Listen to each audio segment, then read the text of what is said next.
Home minister Amit Shah ji का एक बयान जम्मू कश्मीर में टाइम्स नाउ इंटरव्यू में दिया हुआ बयान बड़ा वायरल हो रहा है और मैं जम्मू कश्मीर की आवाम की तरफ से अमित शाह जी के रियासत के दर्जे की वापसी को लेकर के जो बयान दिया है कि वो रियासत के देने के लिए यह नहीं बताएंगे कि कब रियासत वापस की जाएगी।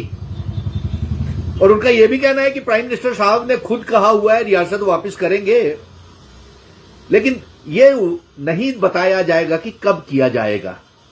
आपके इस बयान से यह मालूम हो रहा है कि आप अपने वादों से पलट रहे हैं। और दूसरा, सुप्रीम कोर्ट ने जो जंग हम जीत करके लाए हैं कि रियासत वापस की जाए, आप सुप्रीम कोर्ट की भी तौहीन कर रहे हैं और अपनी भी वादा खिलाफी कर रहे हैं। और मैं अमित शाह जी आपको यह बता दूं कि आप और प्राइम मिनिस्टर नरेंद्र मोदी जी की वो जो गरिमा है, वो जो इज्जत है, वो दांव पे लगी हुई है, क्योंकि आप अपना वादा पूरा नहीं कर रहे। फिर अमित शाह जी का यह कहना है कि आर्टिकल 370 के बाद हटाने के बाद जम्मू कश्मीर के लोग खुश हैं और बढ़ चढ़ करके उन्होंने पार्लियामेंट और असेंबली के चुनावों में वोटिंग की है। तो मैं अमित शाह जी आपको बताना चाहता हूं कि होम मिनिस्टर साहब, ये जो पार्लियामेंट और असेंबली के चुनावों में जो वोटिंग हुई है, सबसे पहले तो भारतीय जनता पार्टी को नकारा गया है। आपकी सरकार नहीं बन पाई यहां पे, आप कश्मीर में मेंबर पार्लियामेंट खड़े नहीं कर पाए 3।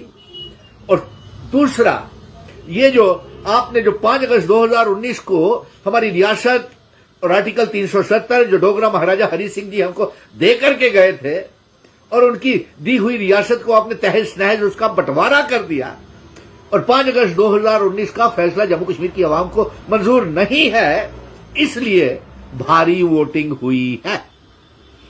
और देखिए आज हालात कितने बद से बदतर होते चले जा रहे हैं। आर्टिकल 370 तो कभी आतंकवाद का जिम्मेवार नहीं था, और अगर आर्टिकल 370 इसका जिम्मेवार होता तो पिछले 6 सालों से आर्टिकल 370 नहीं है। उसके बाद 1990 जैसे हालात जम्मू कश्मीर में बन गए हैं और आज हम ये मांग कर रहे हैं कि जम्मू कश्मीर को सेना के हवाले किया जाए। एलजी साहब की हुकूमत यहां पे बुरी तरह फेल हो गई है और यहां पे जम्मू कश्मीर पुलिस बड़ी बहादुरी से आतंकवाद का मुकाबला कर रही है। सो इसलिए आपका जो बयान दिया हुआ है ये सरासर गलत है। आप रियासत वापस नहीं करना चाहते हैं, ये साबित हो गया। आप अपने वादों से पलट रहे हैं रियासत के दर्जे की वापसी को लेकर के, और जम्मू कश्मीर को आपने 5 अगस्त 2019 के बाद बर्बाद कर दिया है। आपके इस बयान को हम जम्मू कश्मीर के लोग मानने के लिए तैयार नहीं है।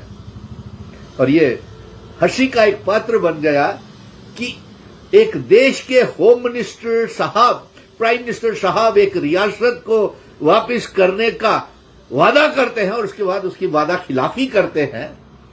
किस तरीके से जम्मू कश्मीर का आपने तहस नहस किया है। ये जम्मू कश्मीर के लोग खून के आंसू रो रहा है, मातम छाया हुआ है जम्मू कश्मीर में। और 5 अगस्त 2019 के फैसले जम्मू कश्मीर की आवाम को मंजूर नहीं है और आपके खिलाफ उस फैसले 5 अगस्त 2019 के फैसले के खिलाफ एब्रोगेशन ऑफ आर्टिकल 370 और रियासत को तोड़ने के खिलाफ भारतीय जनता पार्टी के खिलाफ वोटिंग या जम्मू कश्मीर में हुई है। इसलिए हम आपसे ये कह देते हैं कि जितनी जल्दी हो सके हमारी रियासत का दर्जा हमको वापस कर दिया जाए। और रहा instrument of accession standstill agreement जो महाराजा हरि सिंह जी करके गए हैं, जो 370 जम्मू कश्मीर के डोगरा रियासत डोगरों को देके गए हैं, उसकी जंग तो हम जारी रखेंगे।